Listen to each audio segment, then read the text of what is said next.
Everyone knows that all you need to get good at drawing is a pencil and a paper. But there are certain tools that can help you solve major problems like understanding form, building discipline, and having the motivation to continue learning as an artist. So these are 5 tools under $10 that improved my art. This one's so important because it solves 2 of the biggest problems most artists face. 1, you're not drawing enough, and 2, you're not observing enough.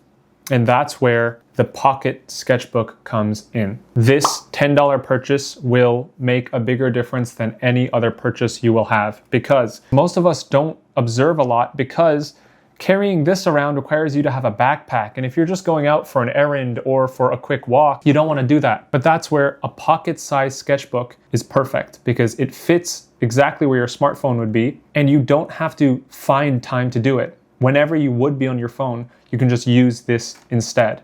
You can see by using this sketchbook, I'm actually observing things more often than I would. As I'm walking, I'm looking at the way somebody walks, or I'm looking at the way that a tree looks. I'm observing cars. I'm observing little intricate patterns on buildings. The Pocket Sketchbook allows you to memorize so much quicker because right then and there, you're able to make notes about your observation instead of what most of us do, which is take a photo of the location and then go home pretending that we're going to draw it when we never actually do. The second tool is controversial because it's one that's not going to make your art better, but it will encourage you to draw more and practice fundamentals, which indirectly will make your art better, and that is a nice pen. Now, what you hear all the time is it's not the pen that makes them good, it's the skill, and that's absolutely true. Buying a brush pen like Kim Jung-gi uses is not going to make you draw like Kim Jung-gi, but what it will do is show you the challenge of working with a brush pen,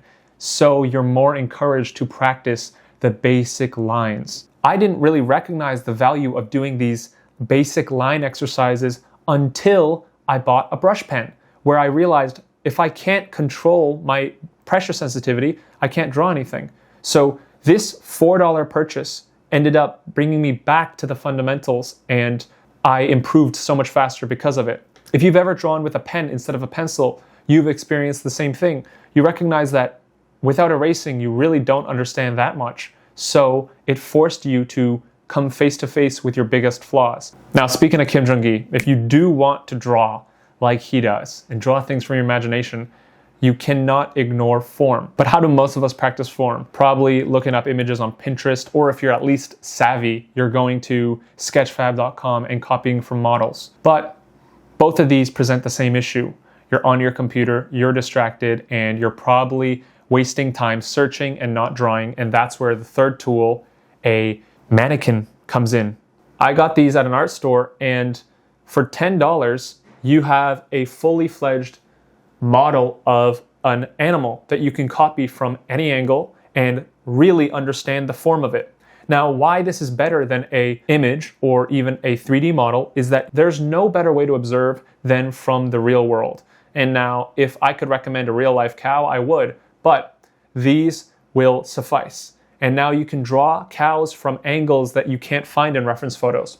So part of my studying is to draw animals using these models. Now, this even applies if you're not drawing animals, but drawing a cube. Buy a Rubik's Cube so you can actually observe the dimensions of a cube in person, and you will understand volume and perspective a lot better.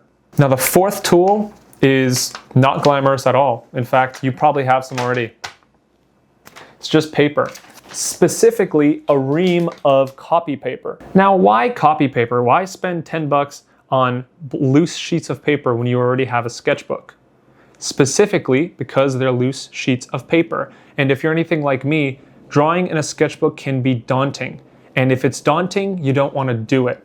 If you don't want to do it, you're not improving. So having loose sheets of paper like this lowers the pressure of a drawing, and it allows you to go, this sucks.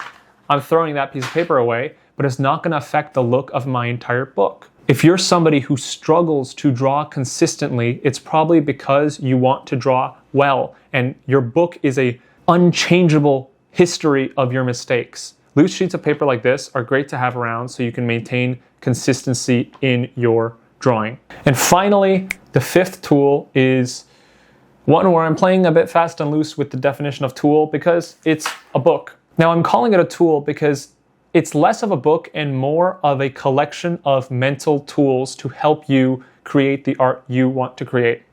In this book, renowned author Steven Pressfield catalogs everything that gets in the way of creating the art you want to create. And the number one issue I recognize among students that I teach is the critic in their head telling them that the art they want to do is not good enough. I read this book this year, right when I started making my YouTube channel, and it helped me to get over so much of the imposter syndrome and resistance in the way of sharing my work and creating what I want to create. I want it to be on this list because it will fundamentally change the way you think about art. And if you read it today, it will compound for the rest of your life and you'll make better decisions about your art and career because of it. So those are 5 tools that have increased my output, consistency, knowledge, and increased my motivation for drawing. And each of these you can acquire for less than $10 and they will be well worth it, especially your pocket sketchbook. And if you really want to get better at drawing, subscribe, because in 2 weeks, my book is coming out, and it's a book on how to draw from your imagination using 25 exercises. By the way, I'm going to Lightbox. If you're there too, come say hi. See you guys, and thank you for watching.